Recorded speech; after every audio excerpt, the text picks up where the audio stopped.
मोक्षमार्गस्य नेतारं वेत्तारं कर्मभूभृतां ज्ञातारं विश्वतत्त्वानां वन्दे तद्गुणलब्धये श्रीवर्धमानमाध्याय घाति संघातघातनं विद्यास्पदं प्रवक्ष्यामि तत्वार्थ श्लोक वार्तिकम।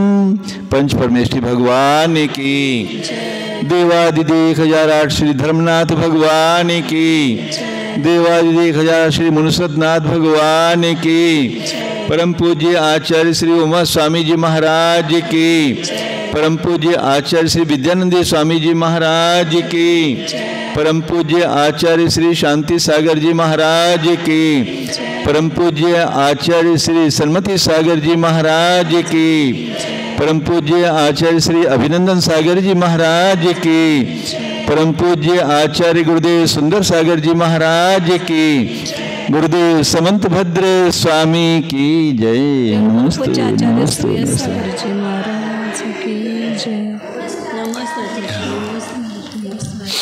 वंदे मातरम। पेज नंबर 141 है, 141 पान नंबर, 168 नंबर का श्लोक होना है ना बाकी। हाँ, शुरू करेंगे। हाँ, तो क्या चल रहा है कि प्रमाण के भेद कितने हैं? तो चारवा कितने कहता है? एक ही, प्रत्यक्ष ही प्रमाण है। बौद्ध कितने कहते हैं? प्रत्यक्ष और अनुमान 2 ही है। तो उसी का यहाँ पर निराकरण आचार्य कर रहे हैं कि प्रत्यक्ष और अनुमान 2 ही अनुमान मानेंगे तो व्याप्ति को विषय कौन करेगा? तो व्याप्ति को विषय करने वाला फिर एक ज्ञान मानना पड़ेगा, और उसको अनुमान से मानेंगे तो व्याप्ति का ग्रहण मानेंगे तो उसमें क्या दोष आते हैं वो बताया था। और इसके आगे और बता रहे हैं। तर्कश्चैवं प्रमाणं स्यात्, तर्कश्चैवं स्मृति संज्ञा च किं नवः, मानसत्वा विसंवादा विशेषान्नानुमान्यथा, तर्कश्चैवं प्रमाणं स्यात् स्मृति संज्ञा च किं नवः, मानसत्वा विसंवादा विशेषान्नानुमान्यथा। तर्कः च एवं प्रमाणं स्यात्, यदि ऐसा मानेंगे, मानसिक ज्ञान मानेंगे प्रत्यक्षानुमान के समान, तो इस प्रकार तर्क भी प्रमाण होगा। स्मृति संज्ञा च किं नवः, और स्मृति संज्ञा मतलब प्रतिविज्ञान लेंगे। मति स्मृति संज्ञात है ना, उसमें संज्ञा का अर्थ प्रतिविज्ञान होता है। तो स्मृति और प्रतिविज्ञान भी प्रमाण क्यों नहीं होंगे तुम्हारे यहाँ? वो भी प्रमाण हो जाएंगे, क्योंकि एक एक आप मान रहे हैं ना। क्योंकि उसमें भी मानस प्रत्यक्ष आपने माना, तो इसमें भी मानसपना और अभिसंवाद दोनों समान हैं, इन सब में भी पाया जाता है। ये भी सब मन से होते हैं, तर्क स्मृति प्रतिविज्ञान वगैरह, और सभी में विसंवाद का अभाव है। विसंवाद मतलब क्या बताया था कि जिसमें एक मतपना होना अविसंवाद, और एक मत न होना वो विसंवाद। आपने जाना एक और प्रवृत्ति उसमें नहीं हो रही है तो समझना कि विसंवाद है, और जैसा जाना वैसे उसी में प्रवृत्ति हो रही है तो वहाँ पर अविसंवाद है, मतलब कोई विसंवाद नहीं है। तो मानसपना और अभिसंवादपना ये दोनों में, दोनों सभी में पाए जाते हैं, तर्क में, स्मृति प्रतिविज्ञान में। न अनुमान अन्यथा, न अन्य प्रकार से अनुमान भी नहीं हो सकता है, क्योंकि अनुमान भी जो है, तो यदि इसको नहीं प्रमाण मानेंगे तर्क स्मृति प्रतिविज्ञान को, तो अनुमान की भी कैसे उत्पत्ति होगी? क्योंकि अनुमान की उत्पत्ति के लिए तर्क वगैरह साधन है, कारण है। यदि यही नहीं मानेंगे तो अनुमान की भी उत्पत्ति अन्य प्रकार से नहीं बन सकती है। इस प्रकार तुम बौद्धों के यहाँ व्याप्ति को जानने वाला तर्क क्यों नहीं प्रमाण हो जाएगा, तथा स्मृति और प्रतिविज्ञान भी क्यों नहीं प्रमाण माने हो जाएंगे? क्योंकि मन से उत्पन्न होनापन और संवादीपन की अपेक्षा कोई विशेषता नहीं है। अन्यथा यानी ऐसे वह विसंवादी होते हुए भी मन इंद्रिय जन्य ज्ञानों को प्रमाणपना यदि न मानोगे तो आपका माना हुआ अनुमान भी प्रमाण न हो सकेगा। अनुमान भी आपके मत अनुसार संवादी है और मन इंद्रिय जन्य है। मानसम ज्ञानम स्पष्टम व्याप्तौ प्रमाणम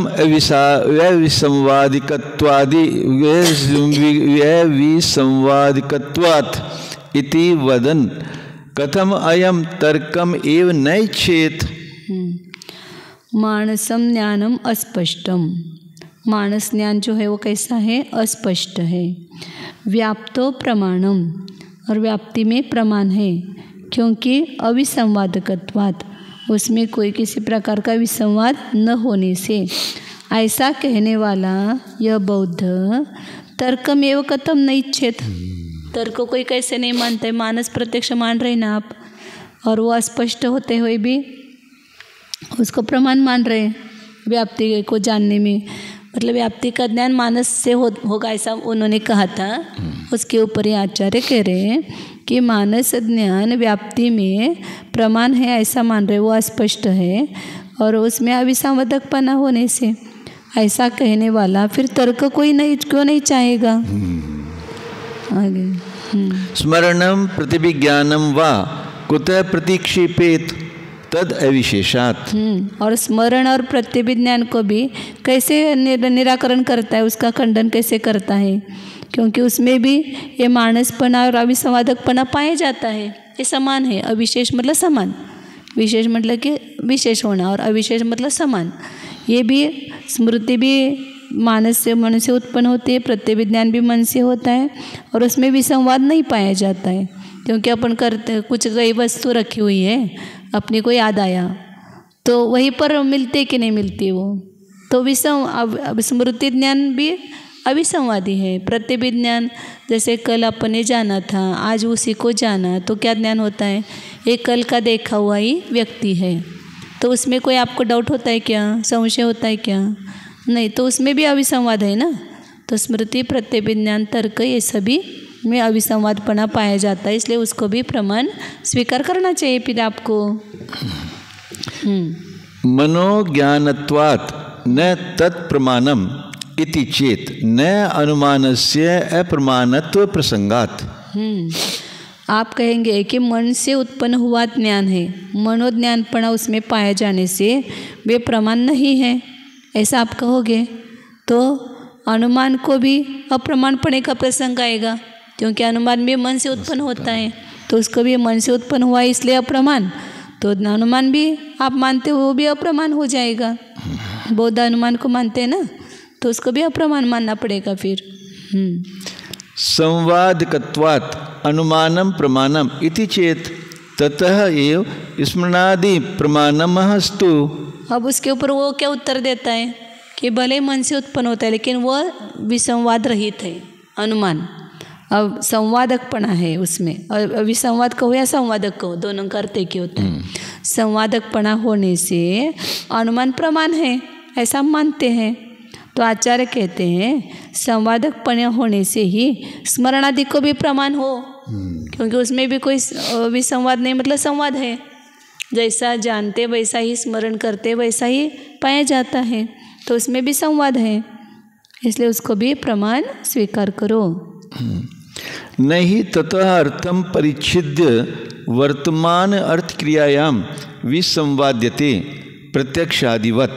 नहीं ततः अर्थम परिच्छिद्य, उस स्मरण से प्रत्यभिज्ञान से पदार्थ को जान करके प्रवृत्ति करने वाला वर्तमान और अर्थ क्रियायाम, ऐसा करेंगे, प्रवृत्त होने वाला जो पुरुष है वह अर्थ क्रिया में विसंवाद को प्राप्त नहीं होता है। मतलब बराबर अर्थ क्रिया होती है, जान रहा है जैसे वैसे उसकी प्रवृत्ति भी होती है, अर्थ क्रिया होती है उसमें। जैसे प्रत्यक्षादिवत, जैसे प्रत्यक्षादि से जान करके अर्थ क्रिया में विसंवाद नहीं होता है, वैसे स्मरण प्रत्यभिज्ञान आदि से जान करके भी अर्थ क्रिया में कोई विसंवाद नहीं होता है। मन से उत्पन्न हुआ ज्ञान अविशद होता हुआ भी व्याप्ति को जानने में भी प्रमाण है, क्योंकि वह सफल प्रवृत्ति कराने वाला संवादक है। इस प्रकार कह रहा बोध यों तर्क को कैसे प्रमाण नहीं कहना चाहेगा, तथा स्मरण और प्रतिविज्ञान का कैसे किस प्रमाण से खंडन कर देगा, क्योंकि वह अविशद होकर संवादीपना, तर्क, स्मरण, प्रत्यभिज्ञान तीनों में विशेषता रहित यानी एक जैसा है। यदि बोध यों कहें कि मन से जन्य होने के कारण वे तर्क आदि तीन ज्ञान प्रमाण नहीं हैं, ग्रंथकार कहते हैं कि सो तो न कहना, क्योंकि यों तो अनुमान को भी अप्रमाणपन का प्रसंग होगा। यदि संवादी होने के कारण अनुमान को प्रमाण मानोगे तो तिस ही कारण स्मरण आदि भी प्रमाण हो जाओ। उन स्मरण आदि के से भी अर्थ की परिचिति कर प्रवर्तने वाला पुरुष अर्थ क्रिया में धोखा नहीं खा जाता है।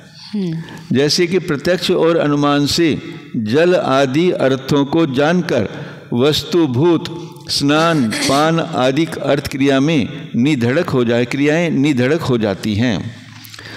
इसी प्रकार स्मरण आदि से खाट चौकी आदि का ज्ञान कर निसंशय बैठ जाना आदि अर्थ क्रियाएं कर ली जाती हैं। आगे तर्कादेर मानस्यध्यक्षे तत्कांड यदि लिंगानपेक्षिणः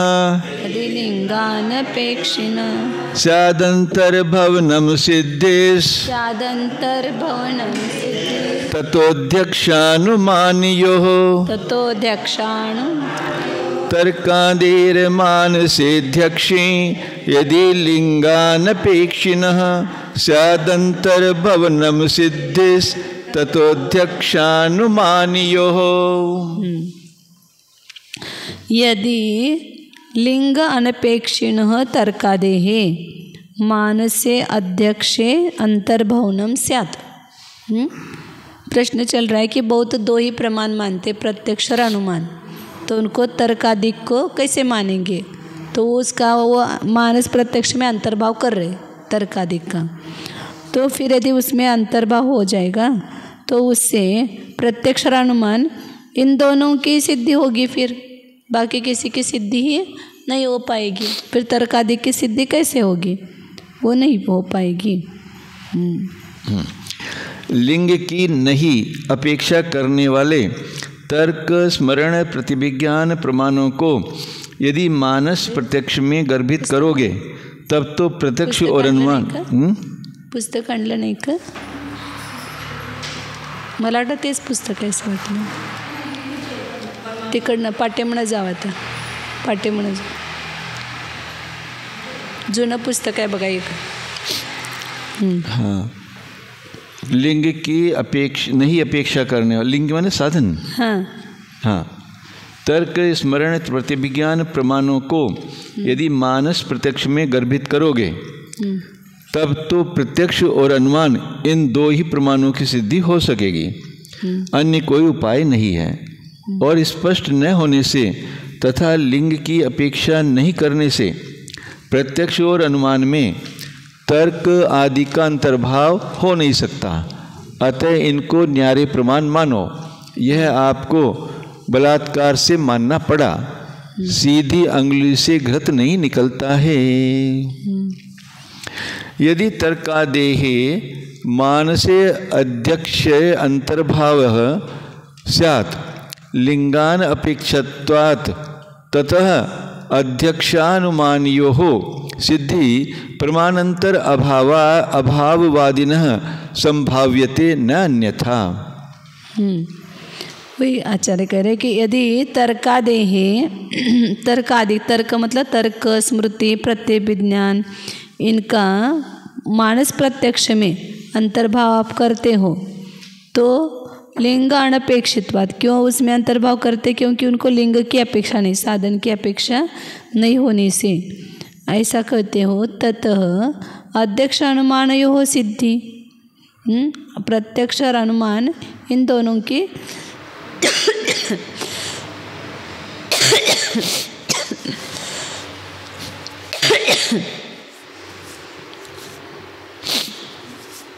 तो उनका तो वही कहना है फिर।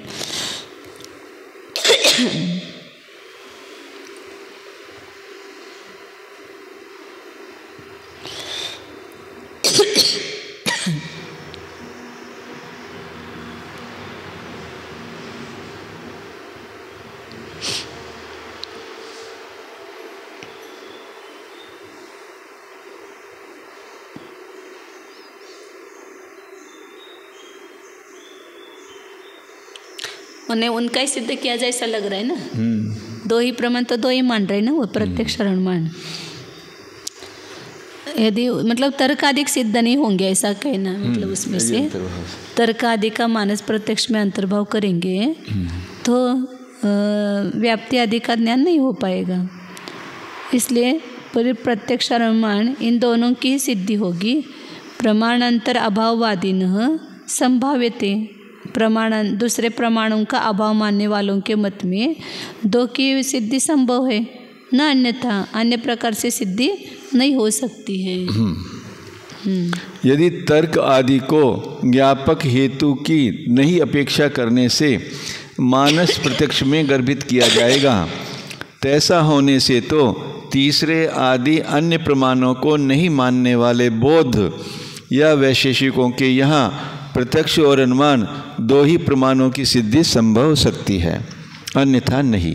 तो वो वही मान रहे हैं, फिर उनको वही कैसे दोष दे रहे हैं? मुझे वही लग वो दो मानते ही हैं, फिर उनको ये दोष कैसे देखा रहे? फिर दो की सिद्धि होगी तो दो ही सिद्धि मान रहे ना वो। हाँ, अन्यथा दूसरा अर्थ भी क्या है? अथवा करके अन्यथा नहीं।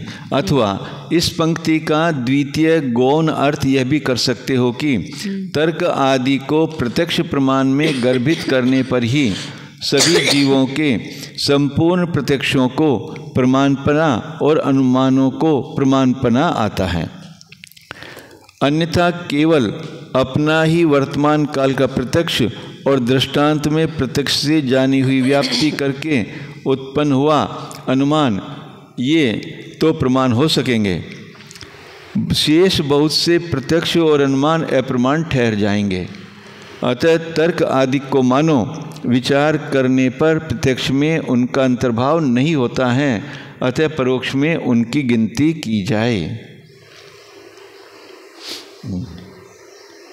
मतलब मानो ऐसा मानना है उनको। दूसरा अर्थ करके उन्होंने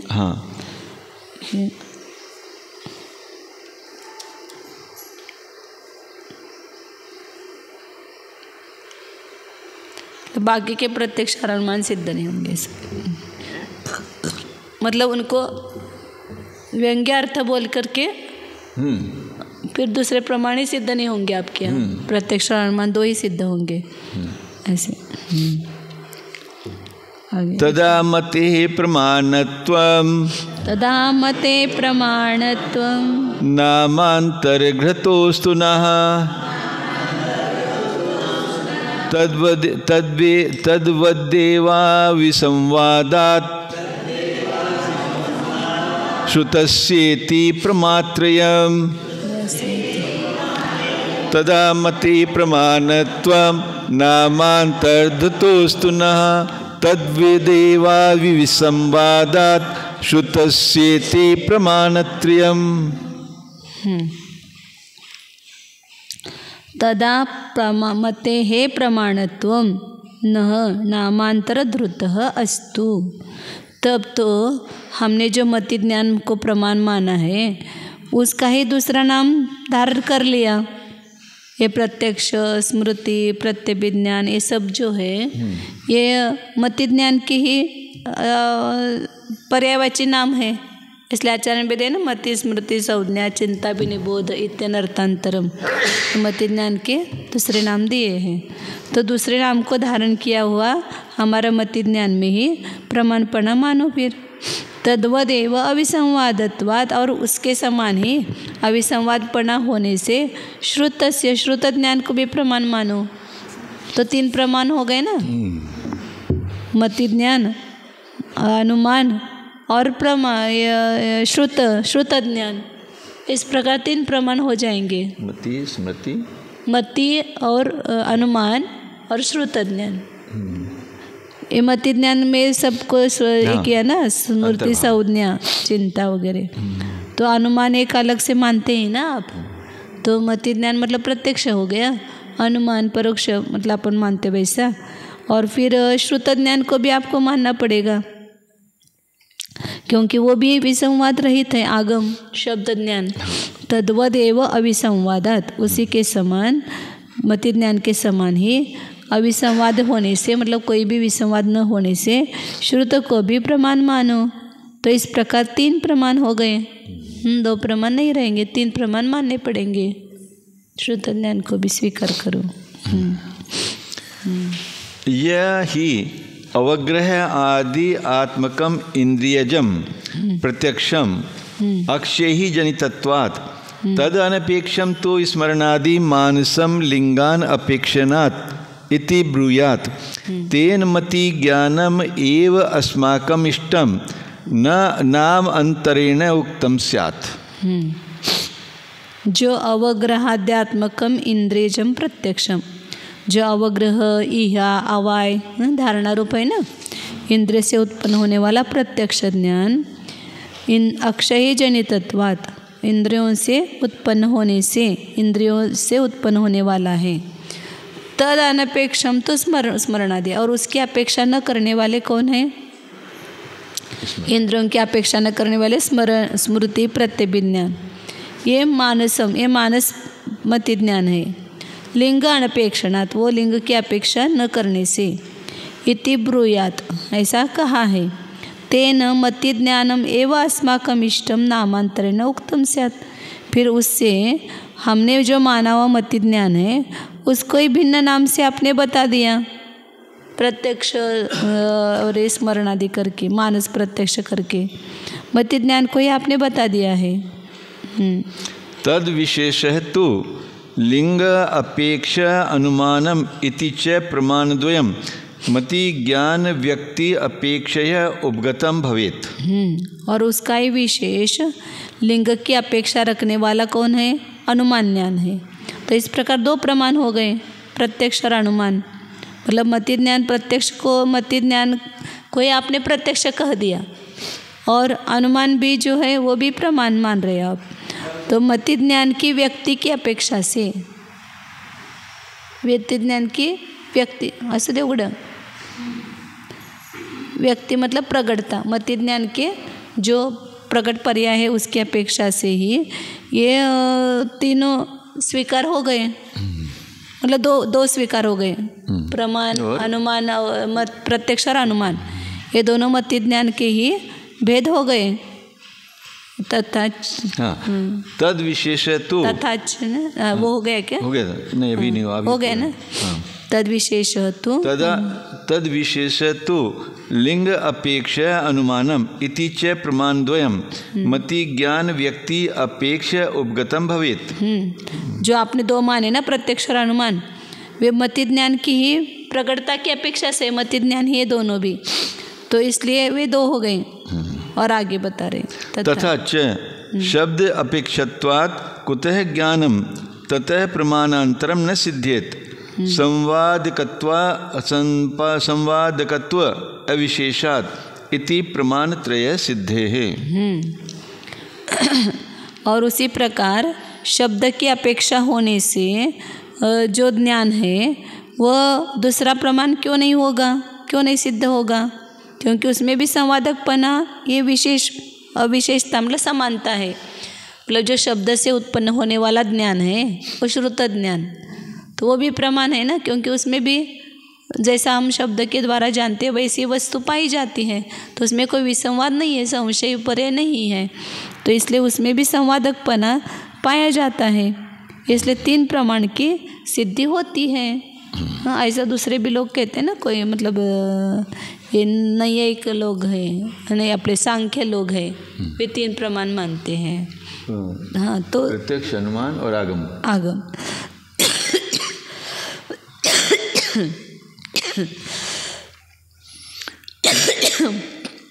जो कोई वादी यों कहेगा कि इंद्रियों से उत्पन्न होने के कारण अवग्रह ईहा आदि स्वरूप ज्ञान इंद्रिय जन प्रत्यक्ष हैं और इंद्रियों की नहीं अपेक्षा रखने वाले स्मरण प्रतिभिज्ञान आदि तो मानस प्रत्यक्ष हैं।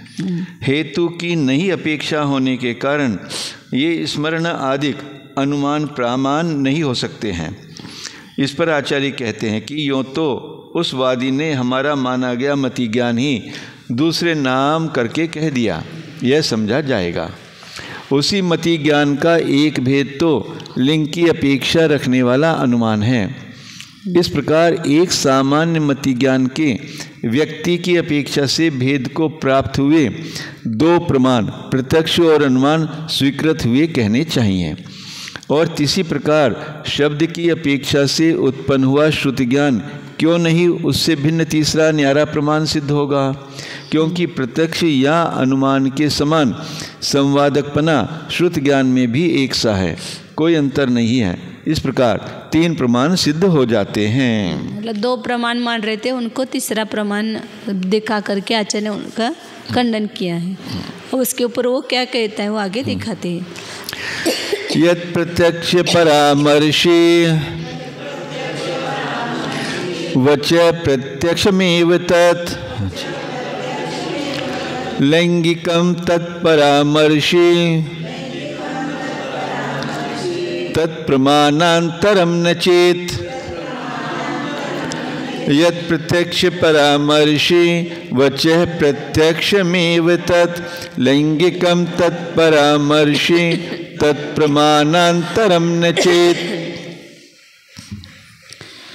वो कहता है उसके ऊपर बौद्ध कि जो प्रत्यक्ष का विचार करने वाला वचन है वो प्रत्यक्ष ही है। वचन से उत्पन्न हुआ दूसरा अलग से ज्ञान मानने की जरूरत नहीं है। प्रत्यक्ष का विचार विमर्श करने वाला जो जैसे यह घट है, यह पुस्तक है, ये मति ज्ञान का ही विचार करने वाला वचन हो गया ना, यह आत्मा है। हाँ, तो ये स्वयं मति ज्ञान ही है। और जो अनुमान का विचार करने वाला वचन है तय लैंगिकम तत्परामर्शी, लैंगिकम वो अनुमान ही है। अनुमान का विचार करने वाला जो वचन है, जैसे उस पर्वत पर अग्नि है धुआं होने से, तो ये अनुमान का वचन है, ये अनुमान ही है। तो दो ही हो गए, वचन को अलग से प्रमाण मानने की जरूरत नहीं है। प्रत्यक्ष और अनुमान दो ही प्रमाण है, दूसरा भिन्न प्रमाण नहीं है। ऐसा वो अपने मत पर दृढ़ रहता है। श्रुति ज्ञान को प्रत्यक्ष और अनुमान से भिन्न नहीं मानने वाला बौद्ध या वैशेषिक पंडित कहते हैं कि जो प्रत्यक्ष का विचार करने वाला वचन है वह प्रत्यक्ष रूप ही है, और जो अनुमान का परामर्श करने वाला वचन है वह अनुमान प्रमाण रूप ही है। अतः शब्द से उत्पन्न हुआ श्रुति ज्ञान तीसरा न्यारा प्रमाण नहीं है। आचार्य कहते हैं कि इस प्रकार यदि कहोगे तो सर्व प्रत्यक्षेन अनुमानेन वा परिच्छिद्य अर्थम स्वयं उपदिशेत परस्मै न अन्यथा तस्य अनाप्तत्व प्रसंगात। वो बौद्ध का ही मत जो श्लोक में बताया था उसका स्पष्टीकरण कर रहे हैं कि प्रत्यक्ष से और अनुमान से सभी जीव क्या करते हैं, परिच्छिद्य मतलब जानकर, पदार्थ को जानकर स्वयं उपदेश करते हैं, दूसरों के लिए उपदेश करते हैं। हम पहले जानते हैं स्वयं अपने ज्ञान से, फिर वही दूसरों के लिए बताते हैं। जैसे हमने देखा वहाँ अग्नि धुआं है तो अग्नि है, तो दूसरों को वैसा बताते हैं, देखो वहाँ पर धुआं है, अग्नि होने से अग्नि है। हाँ, ऐसा बता दिया तो स्वयं जान करके ही बताते हैं ना, अन्य प्रकार से नहीं कर सकते। क्योंकि यदि वो बिना जाने बताएगा तो उसमें क्या हो जाएगा, अनाप्तपना, वो आप्त नहीं होगा, मतलब वो हितोपदेशी नहीं होगा। तत्र प्रत्यक्ष परामर्शी उपदेशः प्रत्यक्षम एव यथा लैंगिकम इति न श्रुतम ततः प्रमाणांतरम येन प्रमाणद्वय नियम न स्यात् इति चेत्। और उसमें जो प्रत्यक्ष को छूने वाला उपदेश है, तो प्रत्यक्ष से जान करके उपदेश दे रहे हैं, तो प्रत्यक्ष ही है, और अनुमान से जान करके उपदेश दे रहा है तो वह अनुमान ही है, वह श्रुत ज्ञान नहीं है। इसलिए कि जिससे हमारा जो 2 प्रमाण का नियम है वो नष्ट हो जाए, न बने। तो 2 प्रमाण का नियम खंडित नहीं होता है। प्रमाण 2 ही है, प्रत्यक्ष और अनुमान, क्योंकि वो उसके वचन से उत्पन्न हुआ ज्ञान तीसरा नहीं है, वो प्रत्यक्ष और अनुमान ही है स्वयं। बौद्ध कहते हैं कि सभी उपदेशक विद्वान प्रत्यक्ष अथवा अनुमान करके स्वयं अर्थ को जानकर दूसरों के लिए उपदेश करेंगे, देवेंगे। अन्यथा यानी प्रत्यक्ष और अनुमान से स्वयं नहीं जानकर तो स्वयं उपदेश नहीं दे सकते हैं, क्योंकि यूँ तो उन उपदेशकों को भी झूठा कहने वाले अनाप्तपने का प्रसंग होगा। तहाँ प्रत्यक्ष ज्ञान से अर्थ को जानकर परामर्श करने वाला उपदेश प्रत्यक्ष ही है, जैसे कि अनुमान से अर्थ को जानकर उपदेश देने वाले का वचन अनुमान रूप है। इस कारण श्रुत ज्ञान उन प्रत्यक्ष और अनुमान से न्यारा प्रमाण नहीं है, जिससे कि हमारे प्रत्यक्ष और अनुमान इन 2 प्रमाणों का नियम नहीं हो सके। ग्रंथकार कहते हैं कि इस प्रकार यदि कहोगे, भावार्थ तद वचनमपि तद हेतुत्वात् प्रतिपादक के ज्ञान से उत्पन्न और प्रतिपाद्य के ज्ञान का जनक होने के कारण जैसे परार्थ अनुमान के वचन को जैन अनुमान प्रमाण कह देते हैं, वैसे ही वचन या तज्जन्य ज्ञान तो प्रत्यक्ष और अनुमान प्रमाण हो सकता है। इसके लिए श्रुत को तीसरा प्रमाण मानने की आवश्यकता नहीं, यो बौद्ध कहें।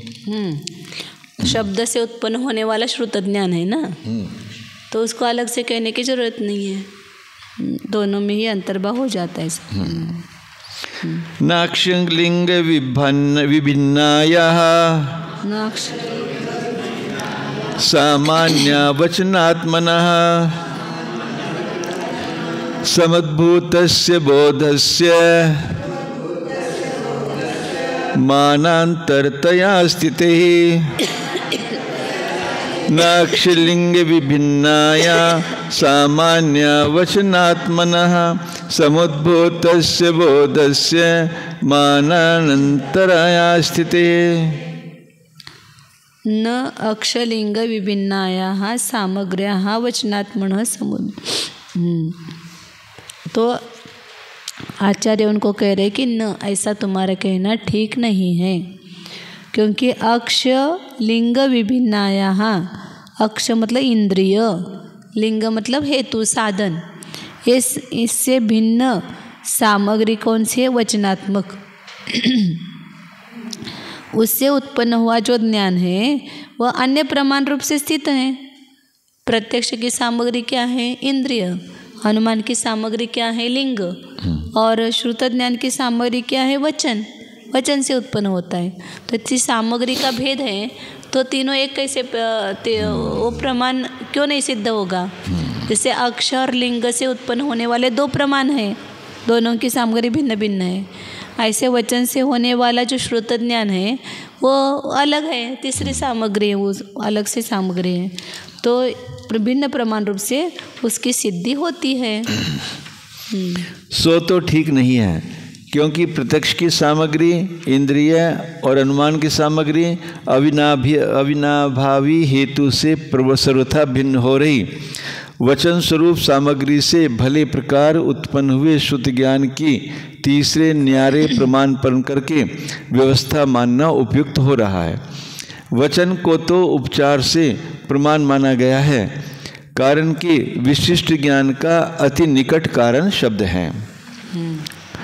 अक्षलिंगाभ्याम विभिन्ना ही वचनात्मा सामग्री तस्या समुद्भूतम श्रुतम प्रमाणांतरम युक्तम इति न तद अध्यक्षम एव अनुमाने वा सामग्री भेदात प्रमाण भेद व्यवस्थापनात्।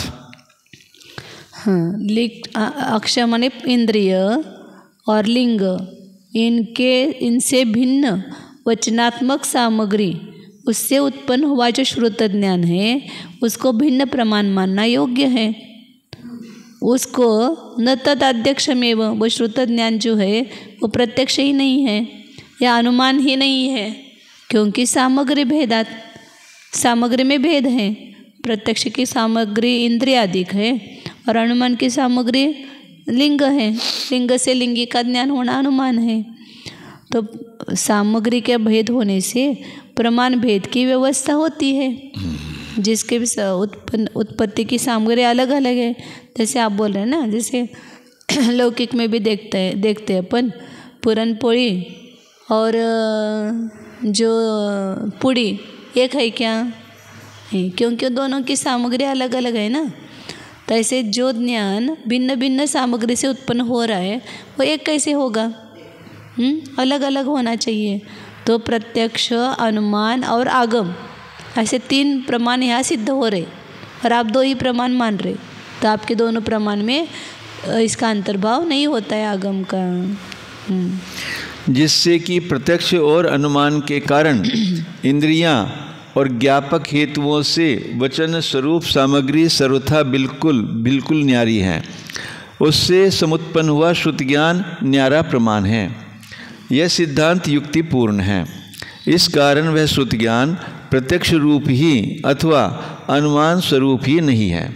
सामग्री के भिन्न भिन्न होने से प्रमाण के भेद की व्यवस्था करा दी जाती है। यत्तेन्द्रिय मनोध्यक्षम योगी प्रत्यक्षमेव वा लैंगिकं वा श्रुतं तत्र वृत्तिर्मानान्तरं भवेत्। प्रत्यक्षादनुमानस्य मा भूत्तर्हि विभिन्नता तदर्थे वर्तमानत्वात् सामग्रीभिः समाश्रुतिः।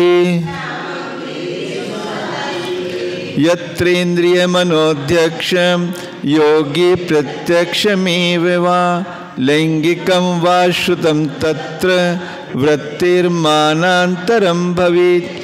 प्रत्यक्षादनुमानस्य मा भूत्तर्हि विभिन्नता तदर्थे वर्तमानत्वात् सामग्रीभिः समाश्रुतिः। यत्र जिनके यहाँ इंद्रिय मनः अध्यक्षम योगी प्रत्यक्षमेव वा, इंद्रिय प्रत्यक्ष और मानस प्रत्यक्ष ऐसे 4 माने ना बौद्ध ने। तो इंद्रिय प्रत्यक्ष, मानस प्रत्यक्ष, योगी प्रत्यक्ष और ससंवेदन प्रत्यक्ष ऐसे इनको माना है। और लैंगिकम और लिंग से उत्पन्न होने वाला अनुमान ये भी माना है। तत्र वृत्ते है और उसमें ही प्रवृत्ति करने से कौन है? श्रुत ज्ञान। श्रुत ज्ञान मतलब शब्द से उत्पन्न होने वाला ज्ञान, ये उसमें प्रवृत्ति करने वाला है, इसलिए इसको भी मानांतरम भवेत्, ये तीसरा भिन्न प्रमाण हो जाएगा। इसको भी भिन्न प्रमाण मानना पड़ेगा। आप कहोगे कि प्रत्यक्षात अनुमानस्य मा भूत्तर्हि विभिन्नता। फिर यदि आपको ऐसा कहना है तदर्थे वर्तमानत्वात्, उस जिन ज्ञानों का विषय एक होता है ना, वो ज्ञान अलग अलग नहीं होते हैं, विषय वही है, उसी में प्रवृत्ति हो रही है तो उसको अलग मत मानो। श्रुत ज्ञान से कोई अन्य विषय में प्रवृत्ति नहीं हो रही है शब्द के द्वारा, उसी प्रत्यक्ष और अनुमान में प्रवृत्ति हो रही है। तो फिर उसी विषय में वर्तमान होने से आप सामग्री को भिन्न भिन्न होने पर भी अलग प्रमाण नहीं मान रहे, तो फिर प्रत्यक्ष से अनुमान का भी भिन्नता मत हो, क्योंकि प्रत्यक्ष जिस विषय को जानता है अनुमान भी उसी विषय को जानता है। दोनों के विषय में मतलब सामग्री में भेद होने पर भी विषय में अभेद है, इसलिए अलग प्रमाण नहीं मान रहे। तो फिर प्रत्यक्ष से प्रमाण अनुमान भी अभिन्न नहीं होगा फिर, क्योंकि प्रत्यक्ष और अनुमान का भी विषय एक ही है। क्योंकि प्रत्यक्ष से जिस वस्तु को जैसे अग्नि से जाना उसी को अनुमान से जाना है, तो इसलिए सामग्री भी समाश्रुति, श्रुति मतलब श्रुत ज्ञान जो है उसकी सामग्री जो है, सामग्री भी मतलब भिन्न सामग्री वाली जो श्रुति है उसमें समानता है। जिस बोध के यहाँ इंद्रिय प्रत्यक्ष, मानस प्रत्यक्ष, योगी प्रत्यक्ष और संवेदन प्रत्यक्ष, ये 4 प्रत्यक्ष माने गए हैं, अथवा 3 प्रकार के हेतुओं से उत्पन्न हुआ अनुमान माना गया है, उसके यहाँ प्रवृत्ति कराने वाला होने से श्रुति ज्ञान भी तीसरा भिन्न प्रमाण हो जाएगा। यदि सामग्री के भेद से प्रमाण के भेद को न मानकर प्रमेय के भेद से प्रमाण का भेद मानोगे, तब तो बौद्धों के यहाँ प्रत्यक्ष प्रमाण से अनुमान प्रमाण का भेद नहीं हो पाएगा, क्योंकि प्रत्यक्ष के द्वारा ही जान लिए गए वस्तुभूत क्षणिकपन रूप उसके विषय में अनुमान प्रमाण वर्त रहा है। हाँ, यदि सामग्री के भेद से प्रत्यक्ष और अनुमान का भेद माना जाएगा, तब तो श्रुति ज्ञान भी अनुमान के समान सामग्री भेद होने से भिन्न प्रमाण हो जाओ। अर्थात प्रत्यक्ष ज्ञान की इंद्रियां आदि सामग्री हैं और अनुमान की हेतु व्याप्ति स्मरण आदि न्यारी सामग्री हैं, उसी के समान शब्द संकेत स्मरण आदि सामग्री श्रुति ज्ञान की निराली है। नहीं विषयस्य भेदात् प्रमाण भेदः प्रत्यक्षाद अनुमानस्य अभेद प्रसंगात्। वो कह रहे हैं, आचार्य उनको कह रहे हैं कि विषय से भेदात न प्रमाण भेद, विषय का भेद होने से प्रमाण में भेद नहीं है, क्योंकि वैसा मानेंगे तो फिर प्रत्यक्षात अनुमानस्य अभेद प्रसंगात न कुछ किधर लगाना, विषय से भेदात प्रमाण भेद ऐसा नहीं, ऐसा कहना पड़ेगा ना।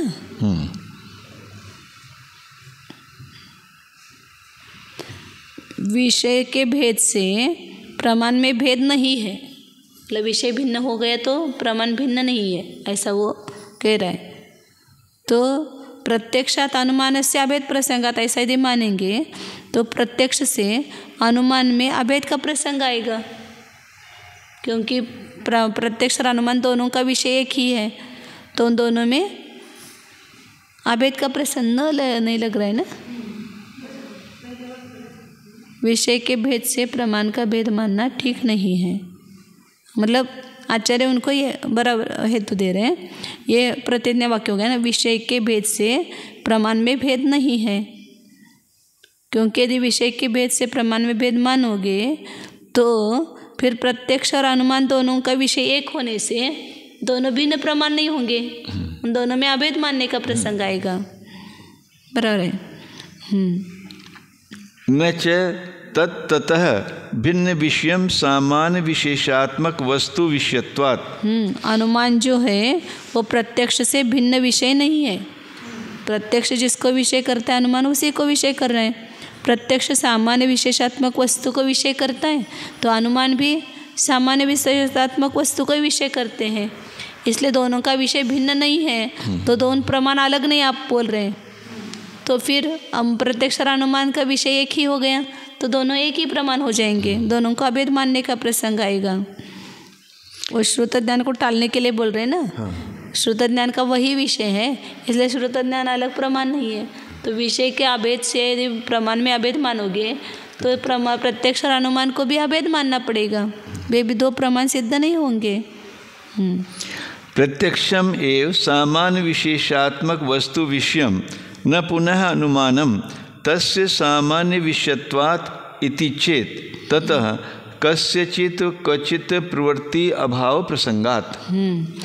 उस पर वो बौद्ध उत्तर दे रहा है कि प्रत्यक्ष ही सामान्य विशेषात्मक वस्तु को विषय करता है। जो सामान्य विशेषात्मक वस्तु मतलब प्रत्येक वस्तु कैसी है, सामान्य विशेषात्मक ही है ना। उस हर एक वस्तु में सामान्यपना भी है और विशेषपना भी है। हम सब मनुष्य हैं, सब में मनुष्यपना सामान्य है कि नहीं है, लेकिन आपका मनुष्यपना और मेरा एक है क्या? आपकी विशेषता अलग है, मेरी विशेषता अलग है, सबकी विशेषता अलग अलग है, तो सब में सामान्यपना भी है और विशेषपना दोनों है। इसी को अनेकांत कहते हैं। जैन धर्म यही है, जैन धर्म दूसरा कुछ नहीं है। अनेक वस्तु अनेकांतात्मक है, सामान्य विशेषात्मक है, ये बताता है। तो प्रत्यक्ष का विषय सामान्य विशेषात्मक वस्तु है, वो कह रहे हैं बौद्ध। लेकिन अनुमान का विषय केवल सामान्य ही है, क्योंकि बौद्ध मानते ना अनुमान का विषय सामान्य ही मानते, विशेष नहीं मानते। प्रत्यक्ष का विषय विशेष मानते हैं। तो अनुमान जो है उसका विषय सामान्य विशेषात्मक वस्तु नहीं है, उसका सामान्य ही विषय होने से ऐसा कहते। तो आचार्य कह रहे ततः कस्यचित क्वचित प्रवृत्ति अभाव प्रसंगात, यदि केवल सामान्य कोई विषय करता है तो किसी की भी किसी विषय में प्रवृत्ति ही नहीं हो पाएगी, क्योंकि जब भी अर्थक्रिया होती है वो सामान्य विशेषात्मक वस्तु में ही होती है। अब जैसे 10 पुस्तक हैं, आपको बोला मैंने कि पुस्तक लेके आओ, कौन सी पुस्तक लाएंगे आप? उसको विशेष बताना पड़ेगा ना कि आप परमात्मा प्रकाश की पुस्तक लेके आओ। तो सामान्य से विषय में प्रवृत्ति नहीं होगी, किसी भी क्रिया में आपकी प्रवृत्ति ही न हो पाएगी, जैसे केवल सामान्य ही मानेंगे तो इसलिए प्रवृत्ति के अभाव का प्रसंग आएगा। सर्व अर्थ क्रियार्थी ही प्रवर्तते न च सामान्यम अशेष विशेष रहितम काचित अर्थ क्रियां संपादयितुं समर्थे तत्तु ज्ञान मात्रस्य अपि अभावात्। सर्व अर्थक्रियार्थी, जो सभी जितने भी अर्थक्रिया के अर्थी, अर्थक्रिया मतलब कोई भी क्रिया करना चाहते हैं तो किस में प्रवृत्ति करते हैं? सामान्य विशेषात्मक वस्तु में प्रवृत्ति करते हैं। केवल सामान्य में या केवल विशेष में प्रवृत्ति नहीं हो सकती है। अशेष विशेष रहित, संपूर्ण विशेषों से रहित सामान्य जो है उसमें कांचित अर्थक्रिया संपादितुम न समर्थम, ऐसा जो सामान्य है वो किसी भी अर्थक्रिया को उत्पन्न करने में समर्थ, सभी विशेषता से रहित है। तो कौन सी अर्थक्रिया उत्पन्न कराएगा? वो नहीं करेगा। तत्तु ज्ञान मात्र से अभावात, तो फिर ऐसे सामान्य को विषय करने वाला जो ज्ञान है उस ज्ञान मात्र का भी अभाव ही मानना पड़ेगा। इसलिए अनुमान भी सामान्य विशेषात्मक वस्तु को ही विषय करता है, ये सिद्ध होता है। आचार्य महाराज बौद्धों के प्रति कहते हैं कि विषय के भेद से प्रमाण का भेद मानना ठीक नहीं है, अन्यथा प्रत्यक्ष प्रमाण से अनुमान के अभेद हो जाने का प्रसंग होगा। देखिए, वह अनुमान प्रमाण उस प्रत्यक्ष से भिन्न विषय वाला तो नहीं है, क्योंकि सामान्य विशेष रूप वस्तु को दोनों भी प्रमाण विषय करते हैं। यदि बौद्ध यों कहें कि प्रत्यक्ष ही सामान्य विशेष रूप वस्तु को विषय करता है, किंतु अनुमान तो फिर सामान्य विशेषत्व विशेष स्वरूप वस्तु को विषय नहीं करता है, वह अनुमान केवल सामान्य को ही विषय करता है। इस प्रकार कहने पर तो हम कहेंगे कि उस अनुमान से किसी की भी कहीं किसी कार्य में प्रवृत्ति नहीं हो सकने का प्रसंग आता है। अभिलाषुक जीवों की प्रवृत्ति केवल सामान्य में हो नहीं सकती है। विशेषों के बिना कोरा सामान्य असत है। विशेष घोड़े के बिना सामान्य घोड़े पर कोई चढ़ नहीं सकता है। ब्राह्मण, क्षत्रिय, वैश्य, शूद्र, म्लेच्छ, पतित, भोगभूमियाँ, लब्धि, अपर्याप्तक मनुष्यों के अतिरिक्त सामान्य मनुष्य कोई वस्तु नहीं है। सामान्य सोना लेके आओ, ऐसा कहा आपको।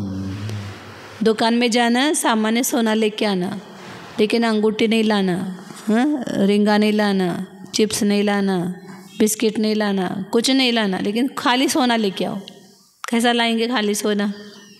ऐसे मनुष्य को पकड़ के लाओ कि जो मनुष्य न महाराष्ट्र का है, न उत्तर प्रदेश का है, न भारत का है, न प्रदेश का है, तो ऐसे मनुष्य को लाएंगे क्या? वो कोई ना कोई विशेषता उसके साथ होगी ही। तो केवल सामान्य रूप वस्तु नहीं होती। ये जैन धर्म का हृदय, मतलब जैन धर्म मतलब वस्तु धर्म का हृदय। वस्तु ही ऐसी है सामान्य विशेषात्मक, और सभी प्रमाण सामान्य विशेषात्मक वस्तु को ही विषय करते हैं। जो भी ज्ञान होगा केवल सामान्य को विषय नहीं कर पाएगा, केवल विशेष को विषय नहीं कर पाता है। अर्थ क्रिया को चाहने वाले सभी मनुष्य अर्थों में प्रवृत्ति कर रहे हैं। किंतु संपूर्ण विशेषों से रहित होता हुआ सामान्य किसी भी अर्थ क्रिया को बनाने के लिए समर्थ नहीं है। यहाँ तक कि वह विशेष रहित सामान्य सुलभता से की जा सकने वाली केवल अपना ज्ञान करा देना रूप अर्थ क्रिया को भी नहीं बना सकता है। इससे बढ़कर और अर्थ क्रिया रहितपना क्या होगा। प्रत्येक पदार्थ कम से कम सर्वज्ञ के ज्ञान में अपनी ज्ञप्ति करा देना रूप अर्थ क्रिया को तो वे कर ही रहे हैं। इस कार्य में तो किसी पदार्थ को किसी से कुछ लेना देना पड़ता है, नहीं लेना जब व्यवहार भी कोई भी वस्तु कोई भी क्रिया करने तो वहाँ भी सामान्य विशेष का ज्ञान होना ही पड़ता है। आटा लेके आओ तो आप बोलेंगे कौन सा आटा, बोलेंगे कि नहीं बोलेंगे। सब्जी लेके आओ, कौन सी सब्जी, तो किसी भी सब्जी में सब्जीपना भी है और उसका विशेष अपना अपना गुण भी है। तो हर वस्तु सामान्य विशेषात्मक होती है, सामान्य विशेषात्मक वस्तु में ही अर्थ क्रिया हो सकती है। इसलिए प्रत्यक्ष और अनुमान दोनों का भी विषय सामान्य विशेषात्मक वस्तु है। केवल सामान्य अनुमान का विषय मान रहे वो घटित नहीं होता है, ऐसा आचार्य यहाँ पर बता रहे हैं। बस ओम जानिए यह मैं शुद्ध चैतन्यमय जीव ही हूँ, ज्ञान दर्शन स्वरूपी हूँ, अनादि अनंत एक अखंड स्वरूप हूँ। अंदर में भीतर में ये शब्दों के द्वारा बताई हुई वस्तु है, उसको वैसा ही जानो। ये बाहर की पर्याय में जो मईपना रखा है वहाँ से निकालो, और जो भीतर अंतरंग वस्तु है, ज्ञानमय वस्तु है, चैतन्यमय वस्तु है, जो सामान्य विशेषात्मक है, उसमें अपनापन करो। यह मैं हूँ। शरीर दिखाई देता है, लेकिन शरीर ये मेरी वस्तु नहीं है। शरीर पुद्गल जड़ वस्तु है। मैं इससे भिन्न चैतन्य सत्ता स्वरूप पदार्थ हूँ। स्वानुभव प्रत्यक्ष से जाना जा रहा हूँ। हम स्वयं अपना अनुभव कर रहे हैं। स्व का स्वरूप से अनुभव करो।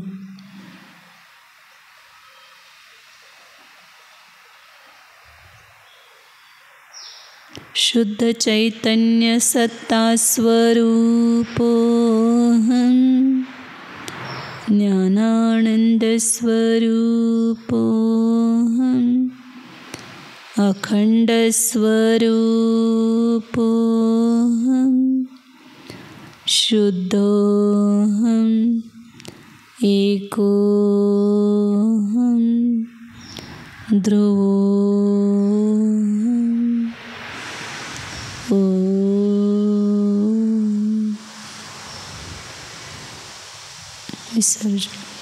नमो अरिहंताणं, नमो सिद्धार्णं, नमो आयर्याणं, नमो वज्रायानं, नमो लोये सवसाऊनं।